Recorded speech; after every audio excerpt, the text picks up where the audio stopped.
So, out in the neighbor's yard again. This yard just keeps giving it up for me. We're not going back to, you know, Civil War time or colonial days or anything like that, but a lot like my own yard. In the 40s and 50s, 30s, 40s, and 50s, people used to just burn their trash in the yard. So a lot of what I'm finding, hide my trash bags. A lot of what I'm finding is just remnants from those burn pits, or where they dumped out the vacuum cleaner, you know, whatever the case may be. Some really cool stuff though. Let me get some of it cleaned up and show you. I might even go back over there for a few more targets. See what we get. Love it. We like to say what's up, guy. It's our way to say hi. In February it is good to know a plow guy. It is shaped like a key, also where I like to ski. Tell by my belt buckle that I'm most definitely from.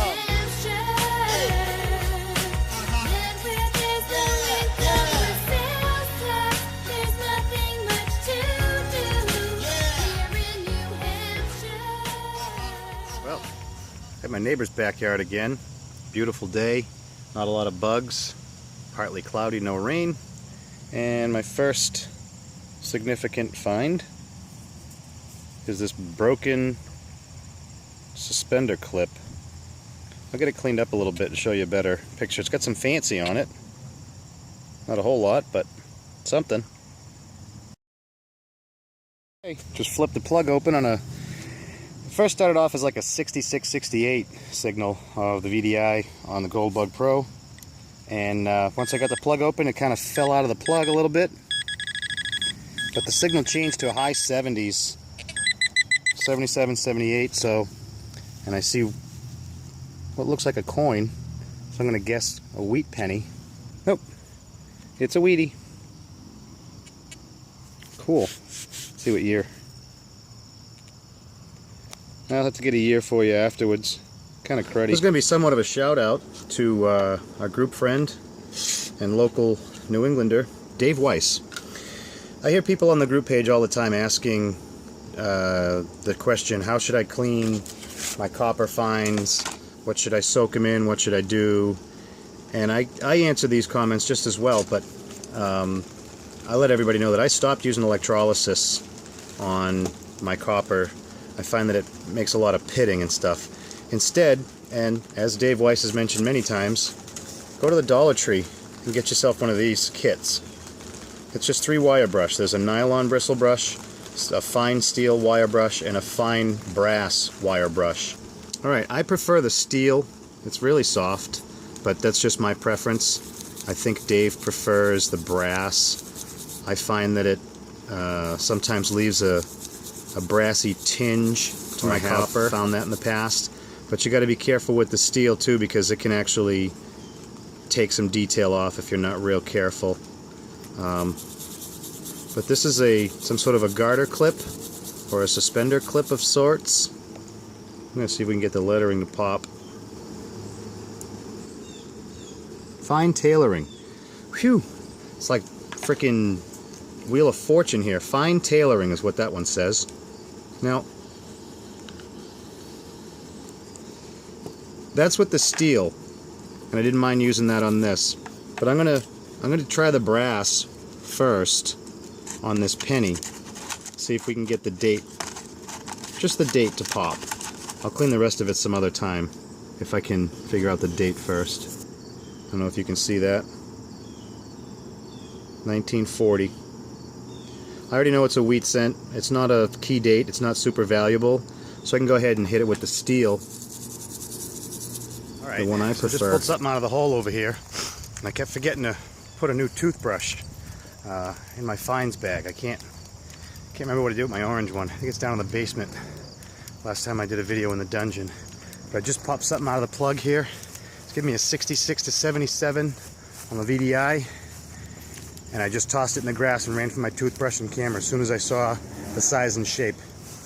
It looks like a big old 2-piece button. Let's check it out. Okay, it's right here. It's got some size to it. and some detail. Let me get her cleaned up a little bit better and show you. Here's that big old button, big two-piece button that I was hoping would have been like a peacoat button from the military. No such luck. It's still old, Victorian age, absolutely. So we're talking late 1800s into the early 1900s to 1920s. You can see it's got like it's either steel or tin, something that would rust for the back part. And you see it's flaking off already. But this is definitely copper, or some sort of copper alloy. You can tell by the green patina. But that's really quite pretty. These pieces came out fantastic, even though they're all bent to crap. She's putting her down a little bit, boys, so I had to get out of that yard. My machine is not waterproof, but I said one last target, and this was a big one. I don't know how I ever missed it before, but I don't know what it is. It had a chain on it, a hinge on it. I'm guessing maybe an old cigarette case. She's a little rotted. I'll get her cleaned up a bit more. It's got all kinds of fancy all over it. A heart there. Looks like grape leaves maybe, or flowers all around it. It's pretty cool. Let me get it cleaned up. Obviously this chain would have connected here. And there's a hinge here. So then this part would have sandwiched together like this. And that reminds me of a cigarette case that you would open up and your cigarettes would lie in here. So that's really cool.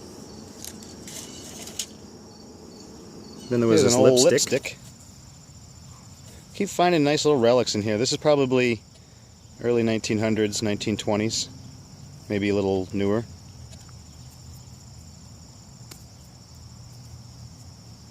Sweet. It's starting to rain, so probably pack it up in a minute. One more signal. We'll see what we get. Immediately tried to open it, and it did open. It's still gooey from the grease.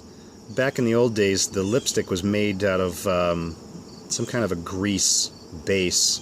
That's what allowed it to smear and stick to the lady's lips. Another one of those classic burn pit scenarios. You can see all the white ash. I've been pulling coal out. But right there, I see what looks to be a penny.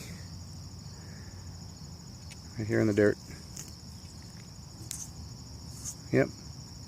It's a penny.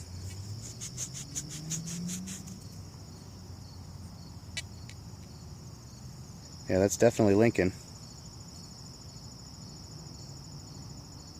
I got a better shot of it. Looks to be a Wheatie, judging from the signal. Nice. Picked it out of coal and nails. Sweet. Yeah, I see a wreath now. Oh, there's that last wheat cent I dug. Once again, irrecognizable date. You can just barely make out 1 cent on the back there, so I know it is a Wheatie. Let's get the date cleaned up a little bit with the wire brush and see what we got. And there she is. Does it say 1919? No way. Come on. Well, either way, there you have it, boys and girls. Today was pretty productive for a couple hours in my neighbor's backyard. Again, nothing terribly old coming out of there. We're looking at, you know, post-World War I to up through World War II, and probably beyond that into the 60s and 70s as well. But, once again, Skeeto. Thank you for watching, liking, commenting, and subscribing. And, as always, swing, beep, dig. Yeah. Yeah, Mother Conway, now I'm down in Manchester, next to Adam Sandler, but I'll be Woods forever. I'm the new Salinger, cause I could live anywhere, but I choose to live here, the middle of nowhere. I used to shop in Salem, next Next to Rockingham Park, right there up on 28, you'll find Canopy Lake Park. Bring me up to Portsmouth, the saloon at State Street. Catch me up at Gillies after hours for some late eat. It's not the Kangamangus, it's the Kankamagus. It's a scenic byway that I...